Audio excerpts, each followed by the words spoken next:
Good morning friends. आज BSc first year की physical chemistry के 5th यूनिट रासायनिक बलगति और केमिकल काइनेटिक्स जिसे हम कहते हैं उसके बारे में हम डिस्कशन करेंगे। मैं डॉक्टर केशव पाराशर आपके साथ इस टॉपिक से रिलेटेड सभी जितने भी सिलेबस से रिलेटेड टॉपिक्स हैं उनको डिस्कस करूँगा और हम समझेंगे कि पहले जो हमने पढ़ रखा है सीनियर में उसमें इसमें कोई ज़्यादा डिफरेंस नहीं है, लेकिन लिखने के तरीके और क्वेश्चन पुटअप का एरिया हम डिसाइड करेंगे। तो पहली चीज आती है रासायनिक बलगति।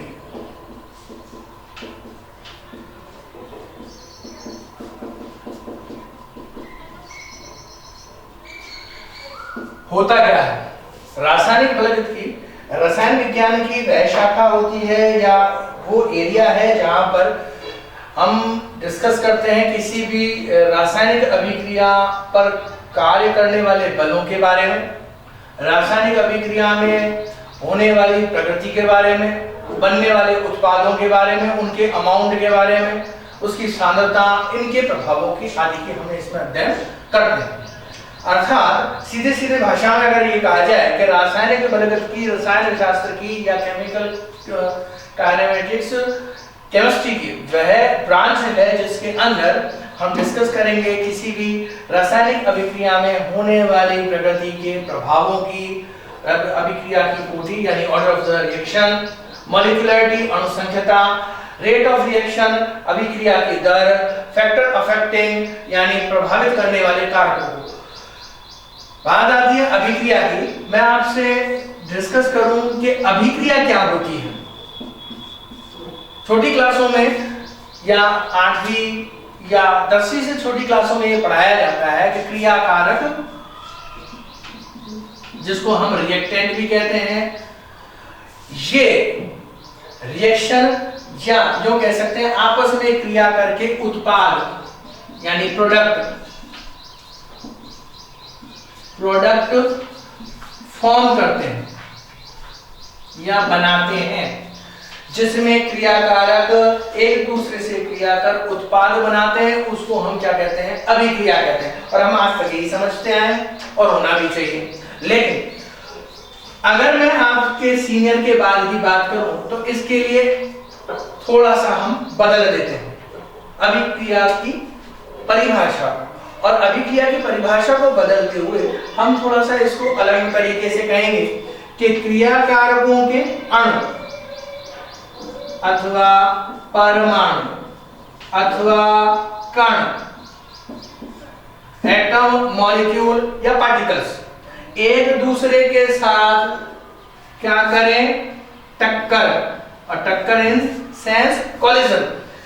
जब क्रियाकारक के मॉलिक्यूल, एटम, पार्टिकल्स एक दूसरे से कोलिजन करके उत्पाद बनाते हैं तो इसी को हम क्या कहते हैं? अभिक्रिया कहते हैं। यानी अभिक्रिया को समझने के लिए एक नए तरीके से ये कहा जा सकता है कि किसी भी क्रिया के दौरान या प्रोसेस के दौरान जब कि क्रियाकारक के परमाणु कण आपस में टक्कर के द्वारा एक नए उत्पाद या एक नए किसी पदार्थ का निर्माण कर लेते हैं तो उस प्रोसेस को, इस क्रिया को हम क्या कहते हैं? अभिक्रिया कहते हैं। यहाँ पर टक्कर शब्द जो हमने लिया है वो इसलिए लिया है क्योंकि ये शब्द बाद में हमें पूरे चैप्टर में अलग अलग तरीके से कॉन्सेप्ट्स को समझने में आसानी प्रदान करेगा।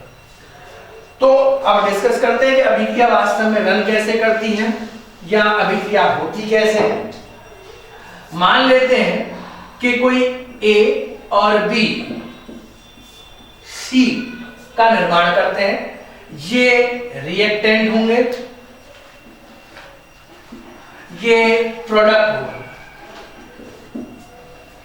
रिएक्टेंट टू प्रोडक्ट फॉर्मेशन को हमने रिएक्शन का नाम दिया है थ्रू दी कोलिजन। अगर मैं ग्राफ प्लॉट करता हूं किसके किसके बीच में?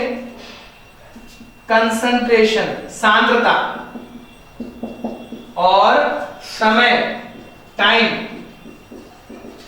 तो जरा देखें कि इसका ग्राफ कुछ इस तरीके से प्राप्त होता है और एक कुछ इस तरीके से प्राप्त होता है। अब ये है किसके ग्राफ? तो जरा इसको देखें कि क्रियाकारक जब अभिक्रिया शुरू होती है, यानी at the time t equals to 0 के लिए, यहां बराबर 0 के लिए, तो उस समय सारे के सारी सांद्रता या सारी की सारी कंसंट्रेशन किसकी होगी? रिएक्टेंट्स की होगी, जो क्या होगी? मैक्सिमम। जैसे जैसे टाइम बढ़ेगा वैसे वैसे धीरे धीरे ये रिएक्टेंट किस में कन्वर्ट हो रहे हैं? प्रोडक्ट में। तो इनकी कंसंट्रेशन या सांद्रता धीरे धीरे क्या होती है? कम। तो ये क्रियाकारकों की को रिप्रेजेंट करेगा या क्रियाकारक को दर्शाएगा। दूसरी तरफ से अगर उत्पाद की या प्रोडक्ट की बात की जाए तो क्रियाकारक बदल रहे हैं उत्पाद में या रिएक्टेंट बदल रहा है प्रोडक्ट में। तो इसलिए प्रोडक्ट फॉर्मेशन या प्रोडक्टिविटी जिसको हम बोलते हैं, रिएक्शन की धीरे धीरे बढ़ रही है और इसके बढ़ने की वजह से ये ग्राफ इंक्रीजिंग ग्राफ या बढ़ने वाला ग्राफ है। तो अगर इंक्रीजमेंट को कहें तो हम पॉजिटिव से दर्शाते हैं और डिक्रीजमेंट को हम नेगेटिव से शो करते हैं। इसलिए अगर मैं बात करूं इनके लिए, तो जब भी प्रोडक्ट फॉर्मेशन की बात आएगी तो उसके आगे हम हमेशा धनात्मक चिन्ह या पॉजिटिव साइन डिनोट करके हम उसको रिप्रेजेंट करेंगे, और रिएक्टेंट की अगर बात आएगी तो वहां पर हम नेगेटिव साइन लगा करके इसको डिनोट करेंगे। अब बात आती है कि जब हमने ये ग्राफ प्लॉट किया है तो उसके अंदर कि यहां से रिएक्टेंट प्रोडक्ट में कन्वर्ट हो रहा है और ये फॉर्मेशन जो हमने ग्राफ के द्वारा डिनोट किया है उसमें एक टर्म आती है जिसको हम नॉर्मल बात करेंगे कि ये जो बिंदु है उसको किस टर्म से डिनोट किया जाए जहां पर ये दोनों इक्वल है। इसको क्योंकि ये दोनों इक्वल है, यहां पर प्रोडक्ट फॉर्मेशन और रिएक्टेंट का फॉर्मेशन या रिएक्टेंट का डिकम्पोजिशन और प्रोडक्ट का फॉर्मेशन, ये दोनों के दोनों इक्वल हो जाते हैं। इसी को हम कहते हैं साम्यावस्था, इक्विलिब्रियम, जहां रेट ऑफ द फॉर्मेशन और रेट ऑफ द डिसोसिएशन जब बराबर हो जाते हैं तो उसको हम क्या कहते हैं? साम्यावस्था कहते हैं। अब बात आती है रेट की। रेट जो वर्ड हमने यूज किया है, रेट यानी दर।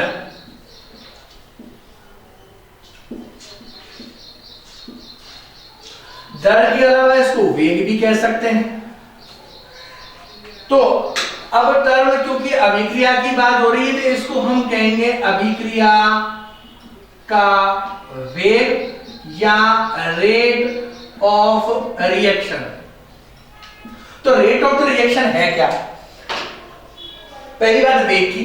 वेग क्या होता है? वेग होता है इकाई समय में तय की गई दूरी या इकाई समय में तय किया गया विस्थापन।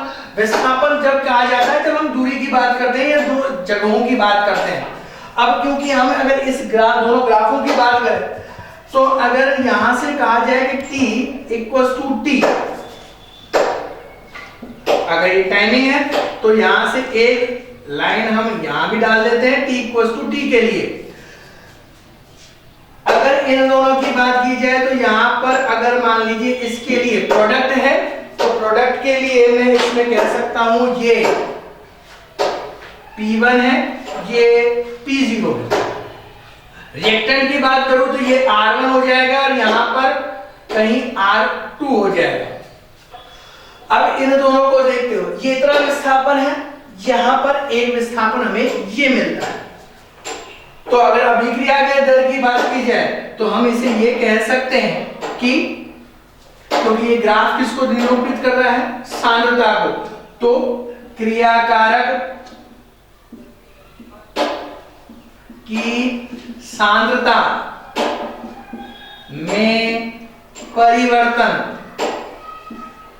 बटे समय में परिवर्तन या उत्पाद की सांद्रता में परिवर्तन बटे समय में परिवर्तन।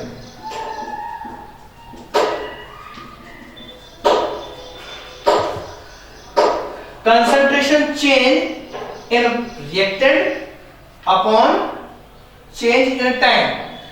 सेम ऐसे ही प्रोडक्ट के लिए भी कहा जा सकता है विद रेस्पेक्ट टू टाइम। तो इन दोनों से अगर बात की जाए तो इसी को हम कहेंगे अभिक्रिया का वेग। अब डेफिनेशन के लिए कहें तो डेफिनेशन होगी किसी भी अभिक्रिया के लिए concentration change in the product और the reactant with respect to time, या यो कह सकते हैं कि अभिक्रिया में क्रियाकारक अथवा उत्पाद की सांद्रता में समय के साथ आने वाले परिवर्तन को ही हम क्या कहते हैं, अभिक्रिया का वेग कहते हैं। डिनोशन की बात करते हैं तो क्रियाकारक में सांद्रता में आने वाला परिवर्तन, क्रियाकारक की सांद्रता ये रही, परिवर्तन की बात करता हूं यहां से R2 माइनस के R1, तो R2 माइनस के R1 बटे T2 माइनस के T1, या यूं कह सकते हैं ये T1 हो गया, ये T2 हो गया, तो T1 बराबर 0 हो जाए, T2 बराबर के T हो जाए, कोई दिक्कत वाली बात नहीं। सेम है यहां पर P2 माइनस के P1 अपॉन के T2 माइनस के T1। जरा ध्यान से देखो, ये अगर इन दोनों की बात की जाए या यूं कहूं कि इसको मैं P0 और इसको P1 करूं तो यहां P1 की वैल्यू P0 से ज्यादा है, इसलिए ये हमेशा क्या होगा, पॉजिटिव होगा। और अगर इन दोनों की बात की जाए तो R1 की वैल्यू R2 के रेस्पेक्ट में ज्यादा है, तो इस कंडीशन में ये हमेशा क्या होगा, नेगेटिव होगा। यही कारण है कि अगर हम रेट ऑफ द रिएक्शन की बात करते हैं या इसके डिनोशन की बात करते हैं तो with respect to reactant it is always negative and with respect to product it is always positive. यहां से आप चाहे तो इसको एक बार थोड़ा सा उतार सकते हैं। दूसरी चीज, एक चीज और देखने वाली बात है कि यहाँ पर साम्य अवस्था एक ऐसा बिंदु जो हमें मिला हुआ था, इस बिंदु की अगर मैं बात करूं तो ये बिंदु हमेशा के लिए या एक पर्टिकुलर टाइम के लिए हमेशा फिक्स होता है, ये कभी चेंज नहीं हो सकता। यहाँ पर इसकी रेट ऑफ द रिएक्शन दोनों बराबर है, इसलिए इसमें कोई ज्यादा, या यूं कहूं कि प्रोडक्ट के बनने की दर और यहाँ पर रिएक्टेंट के डिकम्पोज होने की दर बराबर हो जाती है, और बराबर होने की वजह से concentration of product and concentration of reactant equal होती है। लेकिन कंसंट्रेशन टर्म जो हम यहाँ यूज ले रहे हैं उसका मतलब कतई ये नहीं है कि अमाउंट ऑफ द कंपाउंड बराबर होगा। अमाउंट और कंसंट्रेशन दोनों डिफरेंट चीज हैं। अमाउंट, क्वांटिटी, ये हम मॉलिक्यूल्स के नंबर्स पर डिपेंड करते हैं, और जो कंसंट्रेशन है वो with respect to volume, number of the compound पर डिपेंड करता है। इसलिए यहां पर हम कंसंट्रेशन इक्वल करते हैं, अमाउंट इक्वल नहीं करते हैं। ठीक है, तो थोड़ा सा अब आगे चलते हैं।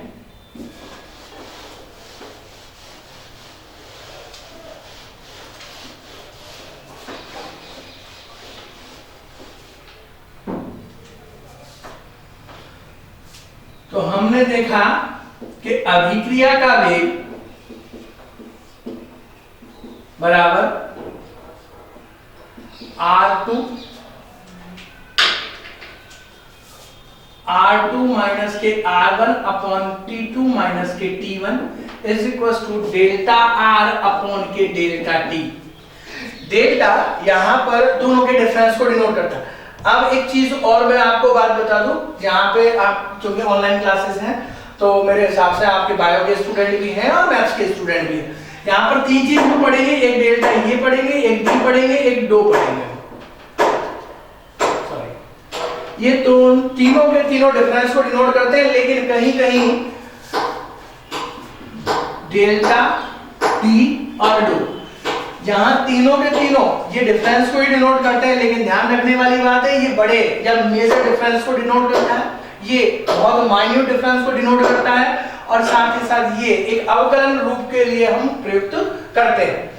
यहाँ तीनों को अवकलन से लेने की जरूरत नहीं होगी, हमें केवल काम है इस डेल्टा से और इस डी से, क्योंकि हमने बात की थी क्रिया कारकों के लिए, तो क्रिया कारकों के लिए अगर मैं बात कर रहा था तो ये था पॉजिटिव, और अगर उत्पाद के लिए ये बात की जाती है तो P2 माइनस के P1 अपॉन के T2 माइनस के T1 is equal to minus dP upon delta P upon के डेल्टा T।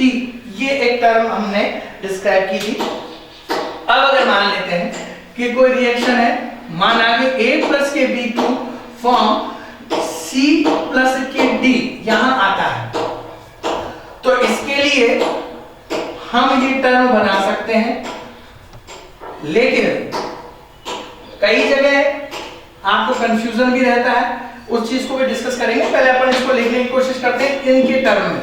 तो यहां से अभिक्रिया का वेग बराबर ए के रेस्पेक्ट में माइनस, क्योंकि ये क्या है क्रियाकारक और ये है उत्पाद, तो अभिक्रिया का वेग क्रियाकारकों के लिए माइनस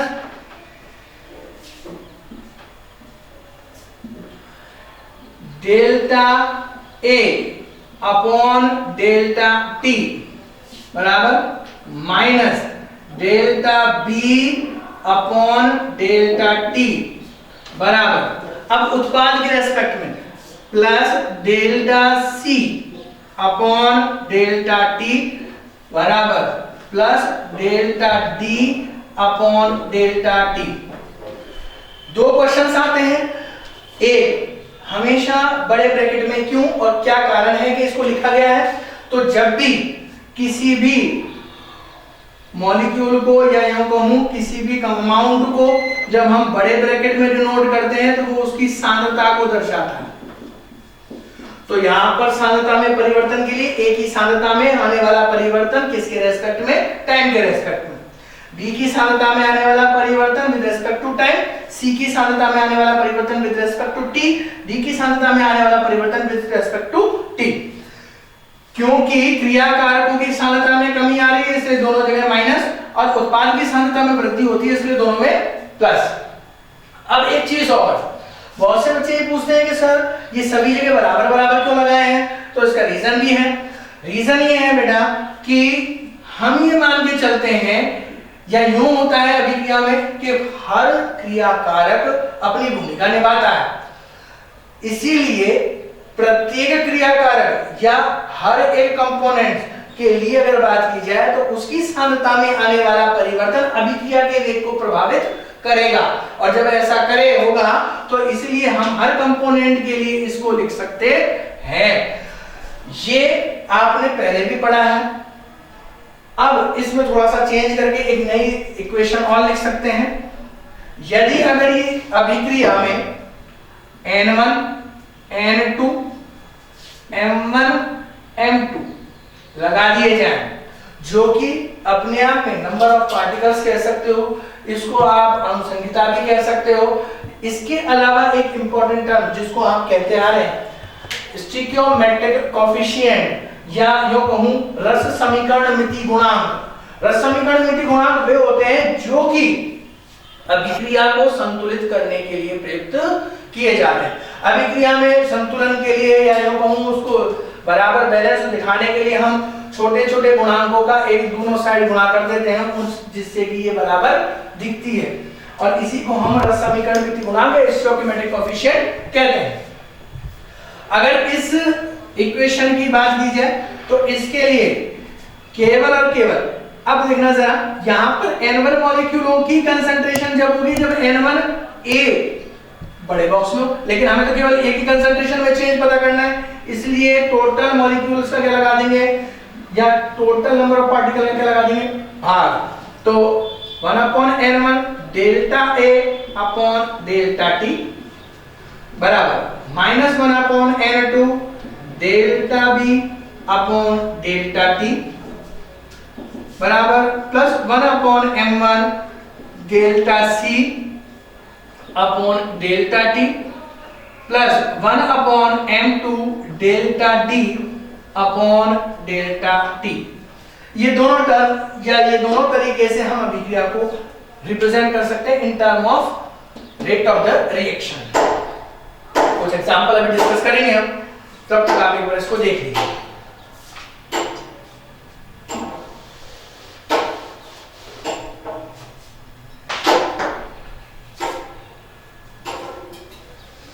एक अभिक्रिया जो आपने बहुत दिनों से पढ़ी हुई है, Na2 प्लस के 3H2 मिलाकर बनता है 2NH3। हैबर प्रोसेस, हैबर विधि, अमोनिया बनाने की विधि, ये आपको आगे थर्ड ईयर तक हर बार काम आएगी। हैबर विधि के अंदर इस इक्वेशन को अगर देखा जाए तो यहाँ पर N2 है, एक ही गैस है, एक ही मॉलिक्यूल है, यहाँ 3 मॉलिक्यूल है, यहाँ 2 मॉलिक्यूल है, तो टर्म काम में लेंगे हम ये वाली।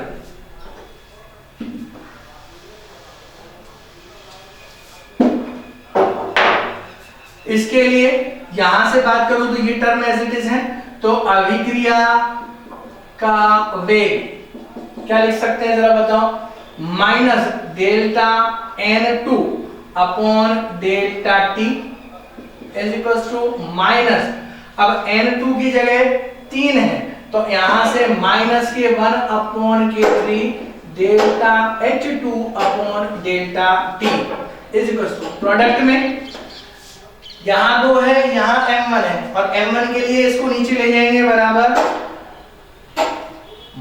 प्लस 1 अपॉन के M1, यानी M1 की जगह यहाँ पर 2 है तो delta NH3 upon delta T।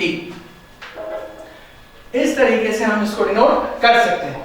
साथ ही इस इक्वेशन के अंदर अगर मान लीजिए आपको किसी भी की एक की भी कंसंट्रेशन दी हो तो दूसरों की कंसंट्रेशन हम आराम से निकाल सकते हैं, इसको एक दूसरे के साथ इंटरचेंज करके। ऐसा ही एक क्वेश्चन और भी है जिसको भी आप चाहें तो घर पे कर लीजिएगा, मैं आपको लिख देता हूं। N2O5 का dissociation 2N2O2 plus half O2, इसको आप घर से कीजिएगा आराम से बैठकर, और जब आप इसको शाम को नोट्स बनाएं तो उसमें आंसर लिख के हमें भेज दीजिएगा, हम चेक कर लेंगे कि सही है या नहीं। वैसे आप सभी को बहुत अच्छे से आता होगा।